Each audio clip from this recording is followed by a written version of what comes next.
As the chief here in Oxford, and Yes, sir. also I believe the president of the Police Chiefs Association, is that right? That's correct. Okay. Yes, sir.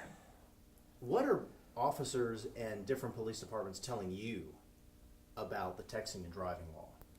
Well, the law wasn't written. It was kind of poorly written. I don't know that it was a knee-jerk reaction, but it was, the year before they tried to pass something, it didn't go through the House and Senate. So the following year they did pass something. The law requires us, one, it's civil, so it's not a criminal offense or goes against your driving or your insurance. It's just civil. It also, you have to prove that someone was texting or using this device. And you have to go through a totally different court. So the majority of your tickets are written probably by the Highway Patrol or by a municipality. So for us, we go through a municipality court, and it's all criminal. It's a speeding ticket, stuff like that. Well, this was a justice court citation, which we'd have to go through county, and it's kind of like being sued. So it doesn't have a lot of teeth in it. Most of your officers aren't using it, and then someone's holding their phone and you ask them if they were texting and they say no. Well, you don't really have a good case there. Are your officers here in Oxford writing tickets for texting and driving? No. We write citations for careless driving. So what they're doing, they're monitoring traffic, and if someone's on the phone, they see that and they're crossing the line or they're doing something that's dangerous, they will cite them for careless driving. It sounds like that's much more or easier to observe and enforce. It is. It's an easier one to enforce. And the careless driving law, it's pretty simple. Anything that kind of endangers someone, or you're not in proper control of your vehicle.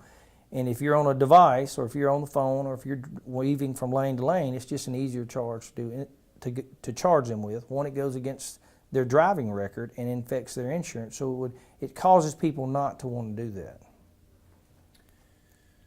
As the president of the Police Chiefs Association here in Mississippi, what are you hearing from other chiefs?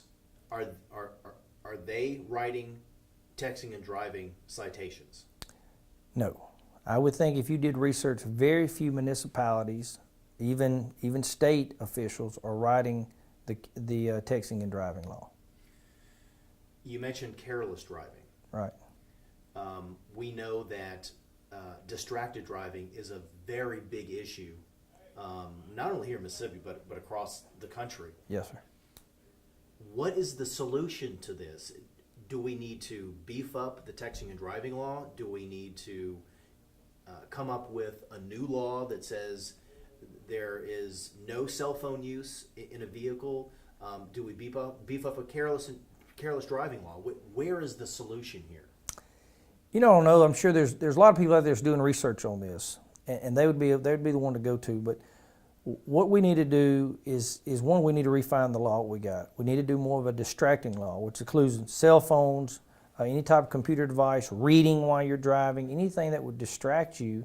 There probably should be no cell phone use if it's not Bluetooth related. So where you can be a hands-free. That'd be the best thing to do, and refine the law and make it a criminal aspect, meaning like a speeding ticket that goes against your insurance. They're already doing enough education work on it. They just need to have some teeth that goes along with that. Was the Police Chiefs Association, or even your department, Right. Specifically, consulted at all before the law was written?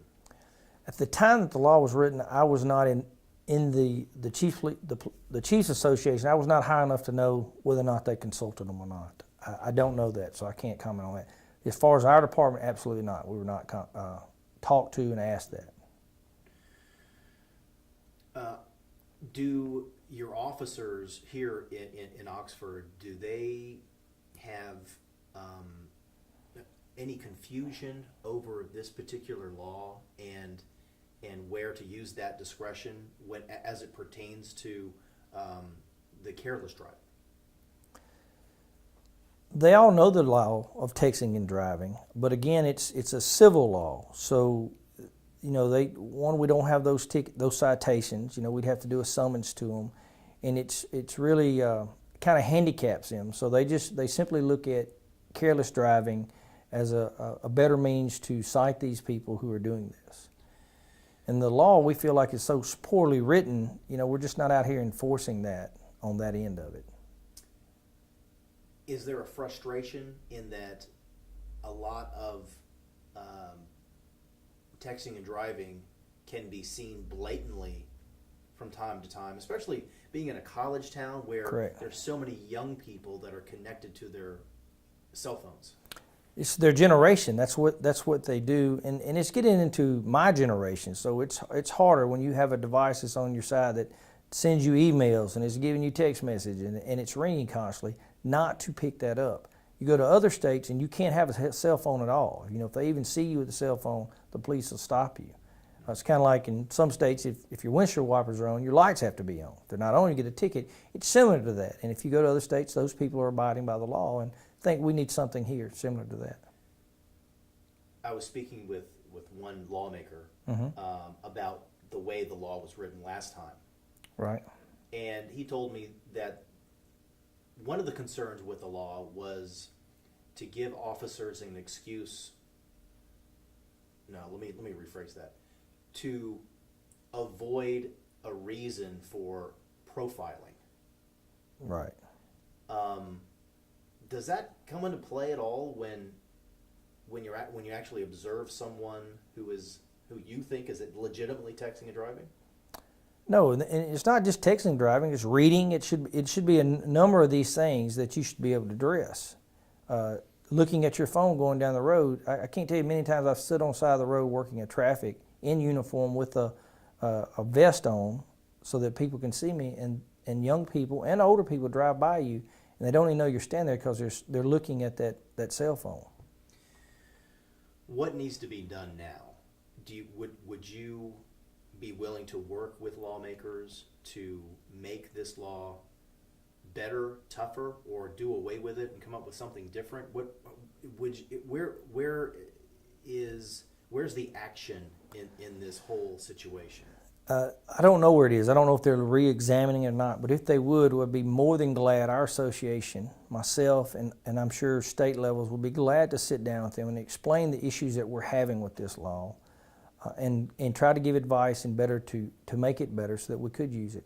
You know, we do not absolutely want to write citations, but sometimes that's the way people learn. You have to give them a citation for them to think about it, and that I don't need to be doing this. If you would like to give them recommendations, and you were willing to extend that olive branch or Mm-hmm. build that bridge so that you can do what you need to do and they do what they need to do and everyone's working together, what type of recommendations would you give them on this topic?